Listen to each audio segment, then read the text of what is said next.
Hey everyone, I'm very, very happy to be here today and host this panel. My name is Danielle and I'm the director of gaming at Supersonic. Supersonic is ironSource's publishing solution out of many other solutions which help your app scale. My team and I get to test the newest and hottest games at all the time and get them ready to break the charts. I see that we have a lot of hyper casual developers just tuning in now, and I know you all want to know how to get your game published. So we have a really great panel of experts today who are here to tell you just that. Ask any question you want. We're here for that. We're here to give you all the answers. So feel free to use the Q&A box. It will get there right after the panel. My friends, dear friends, Hannah and Nebih are here with us. And Nebih, Hannah, I'll let you go ahead and present yourselves. Ladies first.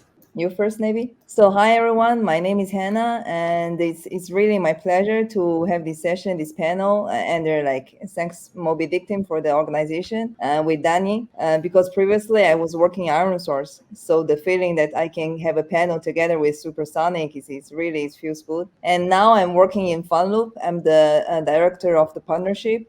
So in one word, what we do is that we try to eliminate the gaps when the good Western hyper casual or casual games, when they want to enter China market, all the culture, or the language, or the policy, like all the issues that stop them from doing so, we try to eliminate it, and we try to be the one-stop solution for them to win in China. Yeah, that's what we are doing, and we're working with Supersonic. That's everything. Hi everyone, my name is Nebih. I'm the founder and CEO of Garawell Games, who published a hit game with Supersonic, as you may all know, Bridge Race. And we have around for 1.5 years, we have come up with maybe 100 different prototypes for hyper-casual games. We are more focused on new ideas and unique ideas as much as we can. And thank you, Batuhan and Mobidictum, for organizing this event so that we can share our knowledge with other developers all around the world. Definitely. For whoever doesn't know, no big deal, but Bridge Race was the most downloaded game in Q2 of this year. So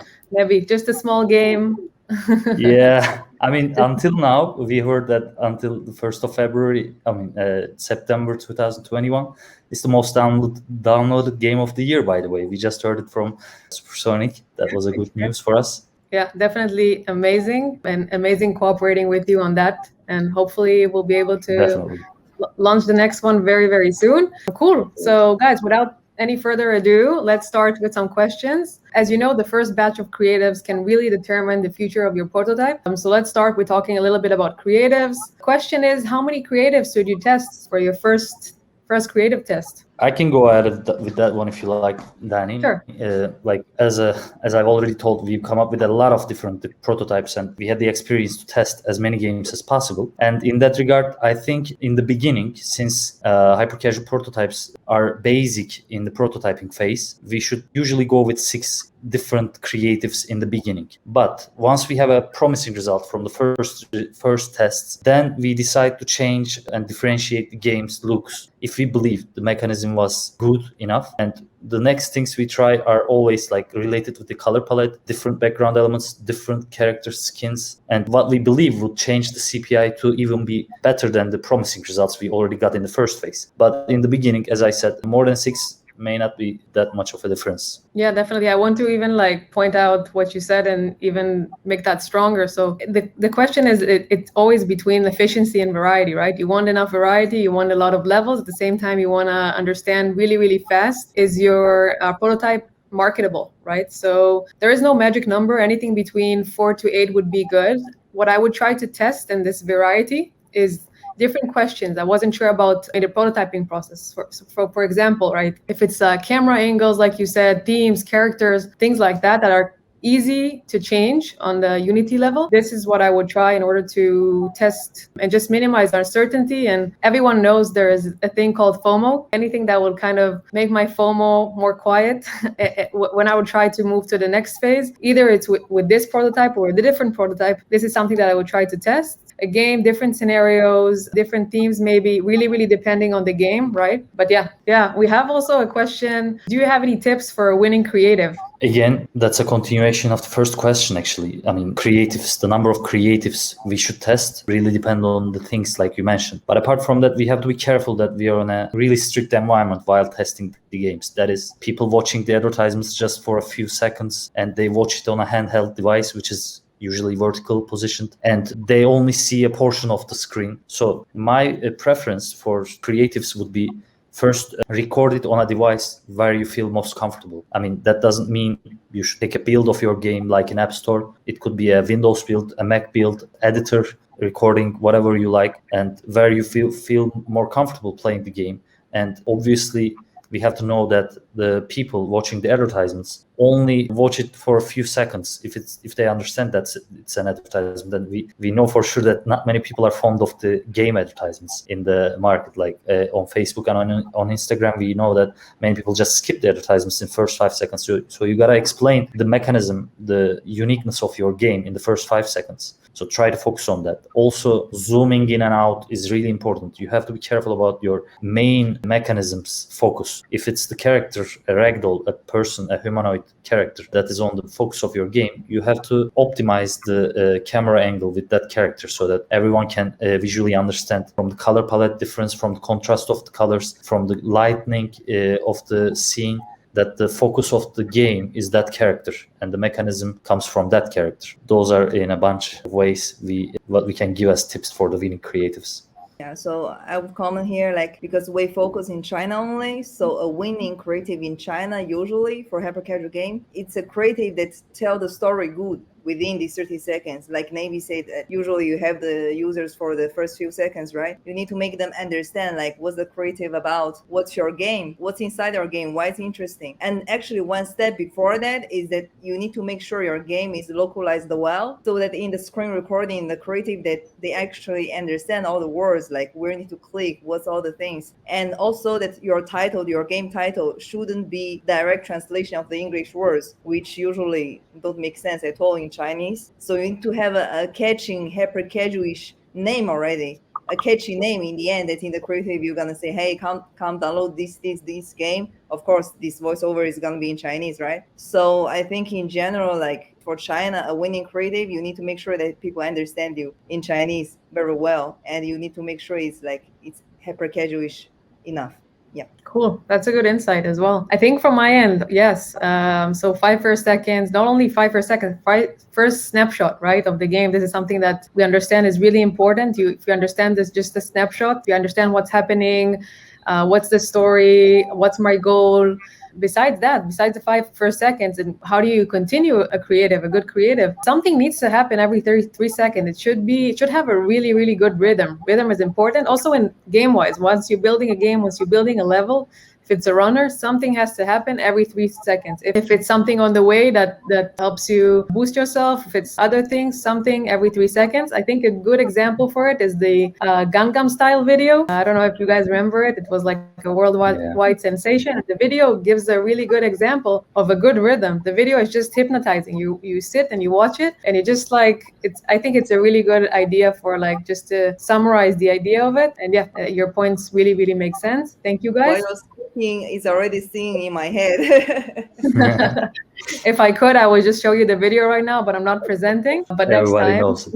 yeah, you can just Google it. But that's the idea. Just make this a good rhythm to just keep people interested and to keep it fun. And then this brings me to my next question is like, when I'm building a prototype, when our developers are bringing a prototype, what are the most important things? What are the most important features that you think that they should be iterate? And what to test for first. So for example, like what would be like the biggest thing you would iterate in a prototype once you decide you're going to move to the next stage and you're going to work on it? Would you like to go first, Hannah, maybe?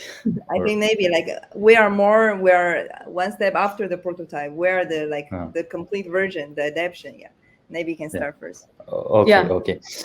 In that regard, like we first have a look at overall display of the game, and there, I mean, consider the advertisement divided into sections, and most of the section is the background usually, because once the on-screen proportions are like showing you the game, it's usually like 80% or 60% at least the background. So we first focus on the background elements, where there's usually a sea under the stages for hyper casual games, for many hyper casual games. So we say, let's try a different color with that, or different sea shader. We call it shader in Unity, like different waves, different colors, different like positioning of the sea. And in the background, we usually try to come up with light colors. And the second thing that's important for us is the character skins and we try to iterate on it. Usually a ragdoll would be a good idea to test in the first phase because it's the simplest looking skin. But then we come up with characters that are maybe sometimes even similar to superheroes, and we change the display of the game. And in the second phase, we usually have a look at the difficulty of the game and the churn rate of the game after we test the game in the first phase, where if we see that the drop of the game is really high, like drop percentage of the game is really high, if the players did not really find it easy to play, we then try to make the difficulty easier and make it less difficult for people. In that regard, we put less obstacles. Sometimes we make the AI easier, and if we recorded some fail videos, we try to record some winning videos maybe. So think of your game, just focus on it, and just think about what different things you can come up with in your game, and that will give you some unique ideas. But as I said, like, try to think of the display and divide it into sections, like what percentage of the screen is the background, what percentage of it is the character. Then put it on a priority list and try to change each one by one in that regard. That is how we iterate on the creatives. Amazing. And yeah, and I think the same, Nebih, also really depends on the game. I think everything that will make a big difference in terms of gameplay, right? I would start with like the environment. Sometimes when you come from an open environment, then you close it, it kind of it can improve metrics or change the gameplay aesthetics. Angle, controls, things like that can really differentiate between CPI and also in-game metrics. So really depending on what we're talking about. And I definitely agree that level drop is definitely a data we should take a look into, since the first version of the game will help you understand a lot about the flow of the users. If your game is too hard or a certain specific level is just not good enough or boring, or the opposite, this is definitely a place you should look into, together with other metrics that will help you understand your users and how much do they like your game. Hannah, how about you? Yeah, so usually the game, when it's in our hand, it's already have proven success worldwide. Like it's a great game already in top chart, in US chart, top 20. And then they usually they come to us and let us try in China Android market, right? So usually for us, it's more like adaptation to China version. For example, we're also gonna touch the difficulty curve a little bit, because in China usually we don't like the game that is too hard. Also, we're gonna touch the boss level, for example, to make the boss more interesting, more dramatic. And also most of the times what we touch is the skins. For example, that we're gonna make Chinese localize the skin that the audience there, they can echo to, they are familiar with. So these can combine with the UA effort. So take Supersonic, for example, we made a skin, it's from a Chinese fairy tale. It's called Nebih. So one sentence, this boy his mom was pregnant for 3 years and then he's born. So this is the story of him. He's like a 3 years pregnant boy, okay? So we made a character of this boy in hide and seek. So he is the guy to searching all the people. And this one was the hit, and also in the creative side, he's the best creative for us in Android marketing. So yeah, for us, these are the things that we're going to test, also with the user acquisition and everything. Yeah. Amazing. I wouldn't want to be that mom, but it sounds like a funny fairy tale. For a mom. Yeah, 3 years. I made Turkish coffee because when Turkey. Bon appetit. Thank you guys. Amazing. Cool. And this question we get a lot from studios, because sometimes there are a lot of metrics that you should look at when you're building your game, and it's a bit confusing. But let's start with marketability, performance. What metrics you think the studios should look into? IPM, CPI, what do you guys look into? So obviously CPI, when it comes to CPI, is the most important metric we start with. This is our morning, right? This is what determines if the game is interesting.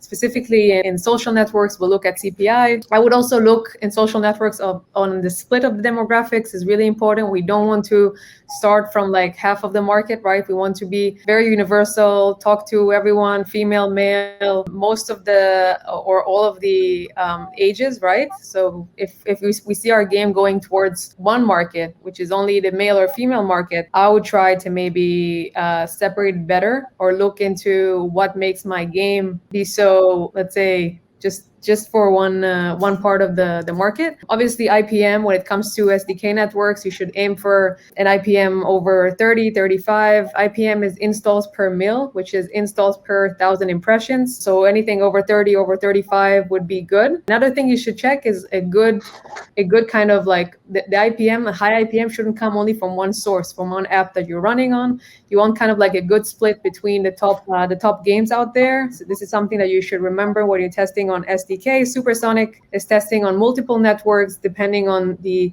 game, but basically this is something that we're looking into when we're testing a new prototype. And this is from a marketability perspective, CPI, IPM. These are the metrics that you should look at, and of course demographics when it comes to social networks. What do you guys do? Do you do anything different? I would definitely agree with what you said. Like CPI, it's basically like cost per install, which means how attractive is your product. Like it doesn't matter if it's a game or an app or whatever, like downloadable object that is. So in that regard, CPI is always the strongest KPI for performance. But IPM recently has taken off like the CPI because we've actually had an experience with that. And IPM means, as you may know, impressions per mil, which means impressions per 1,000 people. And it doesn't just include clicks, but also comments, likes, shares, whatever that is for impressions. And we have seen with one of our games in a CTR test that was a year ago, but now that's not tested anymore, that the comments on the game and shares, like impression, was really high in the CTR phase. And then we saw that the IPM was really high. When we tested it for CPI, we saw that the CPI was also really low, which meant that IPM is closely correlated with the CPI. CPI is the first metric we should have a look at when we test the game for downloadability, let's say.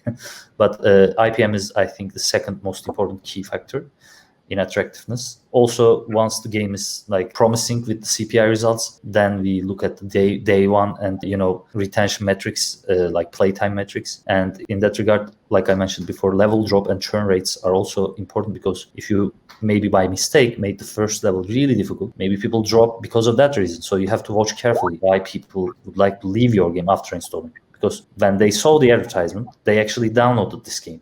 So the reason that day one or playtime is low would be because there's something those people didn't expect to be in that game, or otherwise they would just play it. They saw it and they downloaded it, so they want to play this game. But you have to watch carefully what in the game would be distracting for those people. Yeah, those are all I can say about it. Yeah, so what you guys say, like it's also works in China for sure. And I think in China, more specifically, what we would check, for example, is let's say the timing of the interstitial.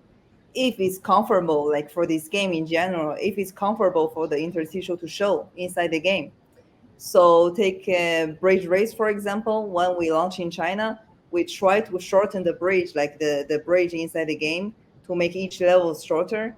And we try to make the first few levels only with one bridge available and with less rivals, so that the user can pass the level faster. In other words, for the interstitial to show up more comfortably. So these are the special things that we would check if we want to make a game work in China. Yeah. Thank you guys. Both are really interesting, and I agree with both points of yours. Let's see if you have more time. We do. I think we're good with time. We can go to our last question, which is something that's obviously always interesting to talk about, and then start answering questions from our guests. So the $1 million question: what trends are you seeing in the hyper-casual gaming right now? Let me go with the general one, then Hannah may mention the one in China. Yeah. Maybe. I would say like any game that's going to be a hit should already make its trend by its own. That's like a very cliche answer maybe, but that's the truth. Like if you want to have a hit game, then you shouldn't be following the trends that are already out there, but create your own trend maybe. Try to come up with something really unique. And I can say that the late trends that are really popular are narratives, I guess, because people in the old times would play games without any character, maybe some puzzle game, maybe some runner game, but with a car, maybe any kind of game that doesn't include ragdolls, now started to have more humanoid ragdoll characters in them, which means the people are actually relating themselves with the characters in the game. And in that regard, the narratives in the game, like Hannah mentioned, like the divorce, like the birth of a kid in a game, like those ones which may be explained in the first 5 seconds, which is really crazy with the creatives they come up with. If some of you know, where they explain that a relationship is going really bad in first 5 seconds.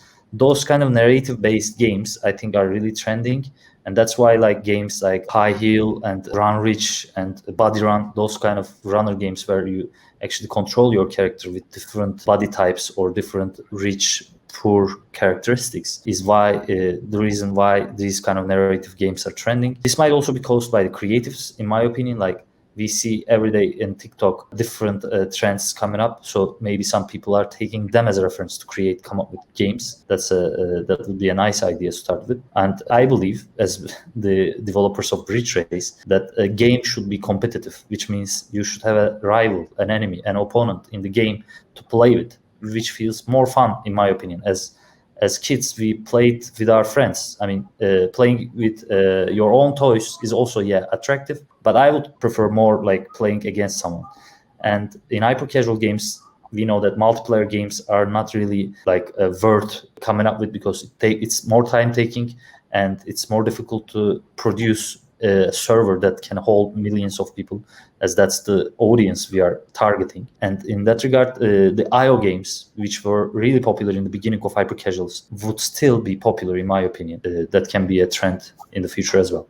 For sure. I want to just say I agree, Nebih, and runners are basically the strongest baseline in terms of marketability. So if you want to start off by just thinking which group or which subgenre I should work on, you want a low CPI, this is where I would start. At the moment, this is what the numbers show. Female-oriented runners are working really well. Obviously, in the past 3 to 4 months, they have developed and evolved to kind of like a boy-girl relationship, like Nebih said. Everything related to a narrative, a story that we're telling, anything that starts from dating, wedding, breakup, etc.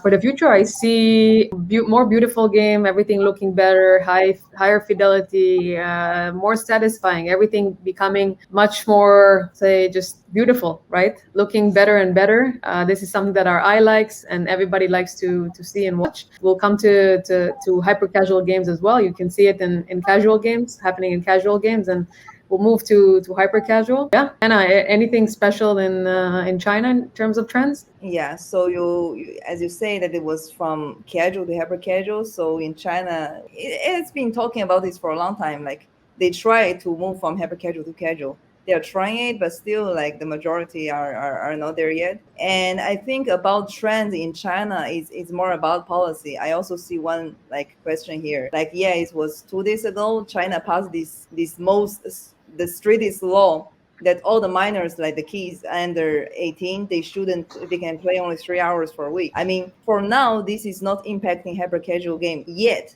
But still, it's China, you never know. So let's say one day it's gonna impact hyper casual game. When you open the game, you have to put your social ID. Then I assume the CPI is gonna increase, because certain people wouldn't input their ID just for play a hyper casual game, right? But does it mean the end of hyper casual game in China? No, I don't think so. What's gonna be the solution for this? We're not sure yet. So this is not gonna be like happen in one night.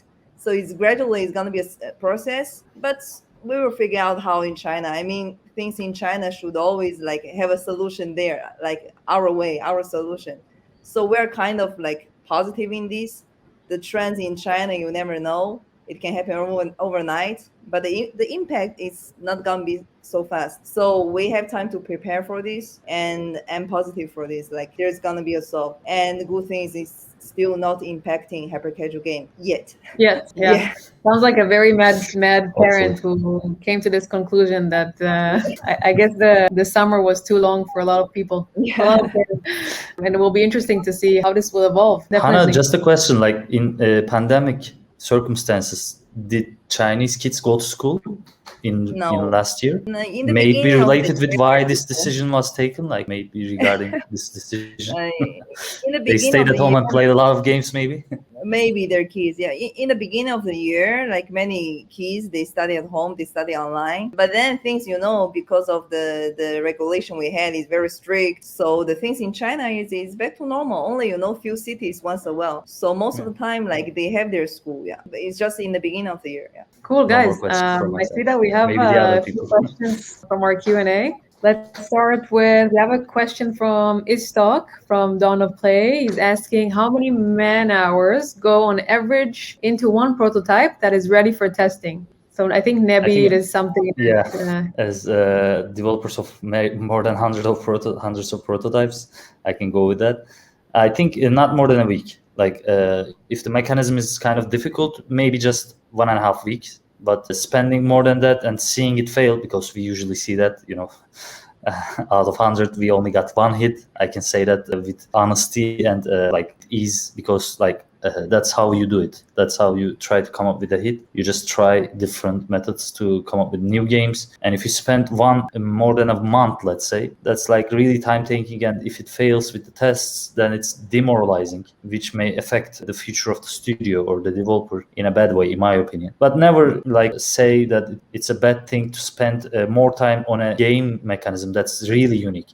I mean, if you heard the story of Bridge Race in a conference panel held by Mobidictum, we had an interview. I mentioned that it's a game of 1 year. We developed, maybe we spent like 2 months or 3 months just for the prototyping and iterating phases of this game. And that's one of the examples I can give. Like we saw that it was unique and we spent more time on it. But that's like if you believe in it. We believed in it and we want to spend more time on it. So if there's a game mechanism that's really unique and really believe that you can make the hit, then it's okay to spend more than a week. But normally it's 1 week or 2 weeks at most. Yeah.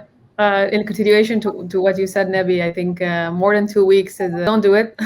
Like you said, it can really bring down the team, especially if it's something that you haven't tested before and you don't have any verification of the concept, right? If you did and you did some sort of like a fast test, CTR, CPI, very, very fast, then of course go ahead and you have kind of like, you can be more sure about it. But anything above 2 weeks would be kind of problematic in terms of like the time that you're working on a game to the kind of the chances that it will come and be successful. So this is something that you always need to balance in the hyper casual market, and it's a great question. Moving on to the next one, Connor from Fiverr. Connor is asking, as you know, most of the hyper casual games we called hits are common genres or sub-genres or mixed genre, right? Two games that are into one. How about a new mechanic ideas can call new genre, which you can call it going to be a hit? What are the key points you can consider it is worth working on? What are the key points of you can consider it is to work on? Thanks, Janer, for this question. I think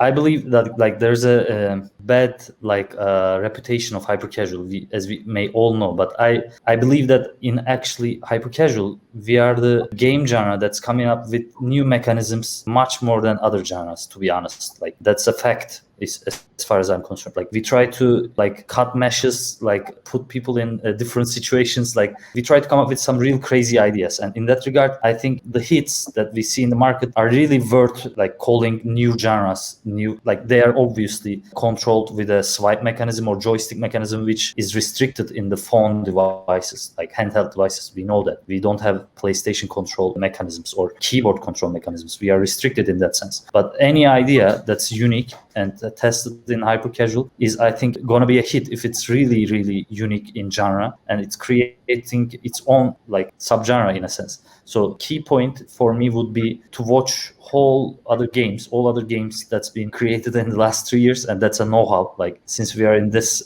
sector, in this genre of hyper casual games, we should watch carefully which games have been the top games in the recent years as well. That's not a long time, by the way. It's just 3 years or 4 years you should watch and see if what you made is a different thing. What you thought about is a different thing than all the games that's been done. Or even if it's similar in mechanism, how you put it into a development phase. Like maybe it's going to look really different. And then it's something that we can consider as worth to work on, if that's answering your question. Definitely. Jen. Totally agree. And I think something to add to what you said, I think if you guys woke up this morning to catch Nadav, our GM conversation this morning. So he talked about like mixing up different genres, subgenres to make a new game out of it. I feel like once it's a new experience and you create a new experience, it's new as is, right? If you think about it, nothing was created today. I know it's a little bit of drastic, but if you think about how many songs and music you hear and it kind of reminds you of a different song because it has the same tune, or you watch a movie and reminds you of a different movie that was working really well a few years ago. Yeah, everything can be used as a reference if you take it to somewhere that creates a new feeling, a new experience. And I think that's what hyper casual is doing in the best way, right? And for example, especially in China, all this year we have a new mixed genre. So it's like the parkour plus, like everything with the parkour-ish game. So Yeah. this is actually a new mixed genre, and actually this mixed genre is becoming a genre itself in China. So yeah, like for example, if we see game in this type, like we're gonna like work hard on this kind of game. So yeah, that's about the thing. Like nothing is really new, but still like you create new thing out of it. Yeah, I think that's the art, part of the art. Definitely. Amazing, guys. I'm so happy. We're really, really over time. I see we have more questions. So wherever we didn't answer, feel free to add Nebih, Hannah, and myself to your LinkedIn and ask us anything or email. And guys, it was really a pleasure taking this panel with you. Let's do it again. Thank you, Danielle. Mobidictum for everything. Thank you, everyone, for listening. Awesome. Thank you, guys. Thank Bye. you. Bye.